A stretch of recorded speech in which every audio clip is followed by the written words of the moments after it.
હવે આપણે મસાલો બનાવવા જઈ રહ્યા છીએ. એના માટે મેં પેનની અંદર 2 પાવડા જેટલું તેલ લીધું છે.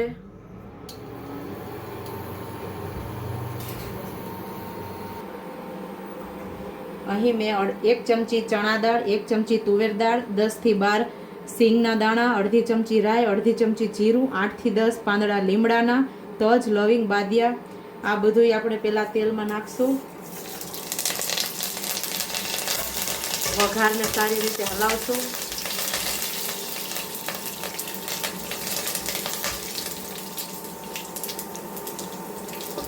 ચણાની દાળ સાતળી જાય એટલે આપણે પેલા ઓનિયન ડુંગળી નાખશું.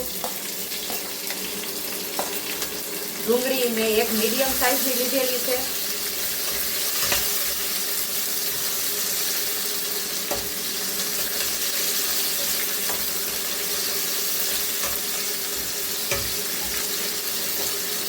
ત્યારબાદ આપણે આદુ મરચા લસણની પેસ્ટ 2 ચમચી નાખશું.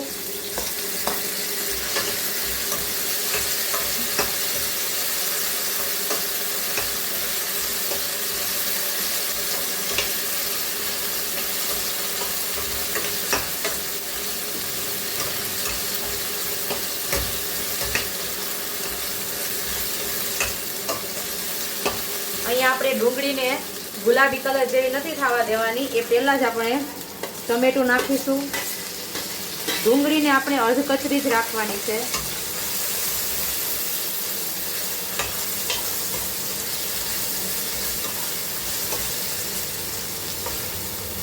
સગડીને આપણે થોડીક લો કરી દેશું.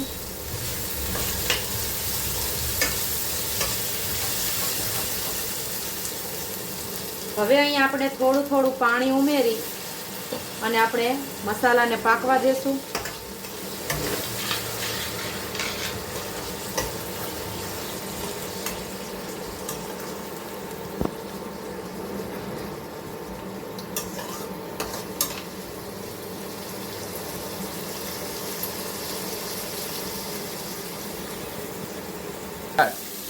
ડુંગળી બરાબર સતળાઈ ગઈ છે. પાછું આપણે 1 ચમચા જેટલું પાણી એડ કરીશું એની અંદર.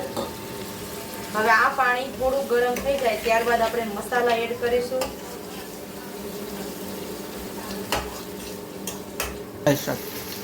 હવે આપણે અહીં મસાલા નાખશું. મસાલાની અંદર મેં 1 મોટી ચમચી હોમમેડ ગરમ મસાલો લીધો છે. આની રેસીપી પણ તમે જો 100 ફોલોઅર્સ થઈ જશે તો હું મારી ચેનલ પર જરૂર અપલોડ કરીશ.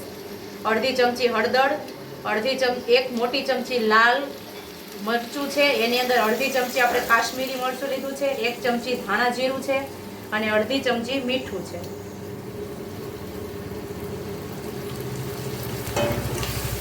મસાલો છે એનું ખાલી કાચા પણ દૂર થાય એટલું ઘડીક આપણે એને સાતળશું.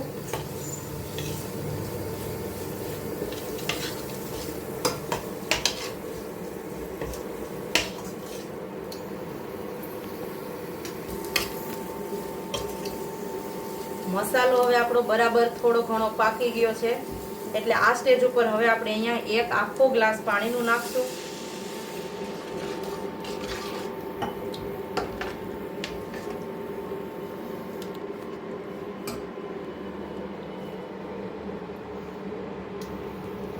એ ઉકળવા લાગ્યું છે. અહીં મેં બે મોટા સાઈઝના બટેટા અને 3-4 નાની બટેટી લીધી હતી અને 100 ગ્રામ જેટલા મેં વટાણા લીધા હતા. એને મેં અગાઉથી બાફી લીધા છે. બટેટાને આપણે પૂરા મેશ નથી કરવાના, અધકચરા જ મેશ કરવાના છે. જ્યારે આપણું પાણી બરાબર ઉકળી જશે ત્યારે આપણે એની અંદર મેશ કરેલા બટેટા એડ કરશું. પાણી અહીંયા ઉકળવા માંડ્યું છે. આપણે એને 1-2 વાર હલાવી લેશું.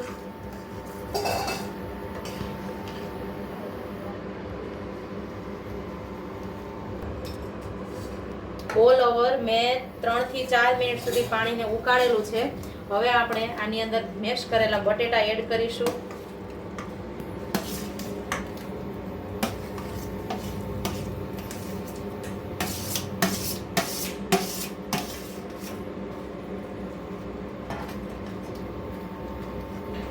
હવે આપણી ગ્રેવી જ્યાં સુધી ઘટ ન થાય ત્યાં સુધી આપણે એને હલાવતા રહેશું અને ત્યાં સુધી આપણે એને ઉકળવા દેશું.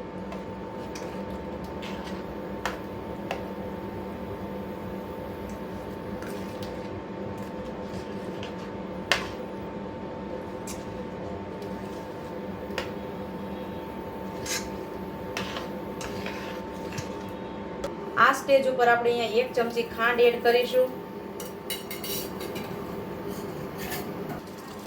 ભાજી આપણી હવે બરાબર થવા આવી છે એટલે અહીંયા આપણે એક લીંબુ નાખશું.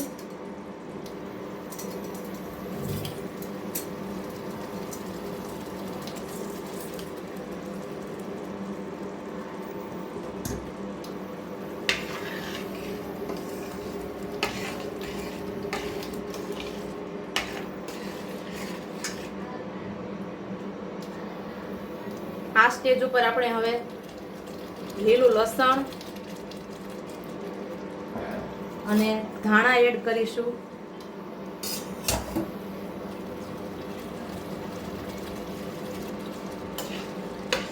તૈયાર છે આપણા મસાલા ઢોસાનો મસાલો.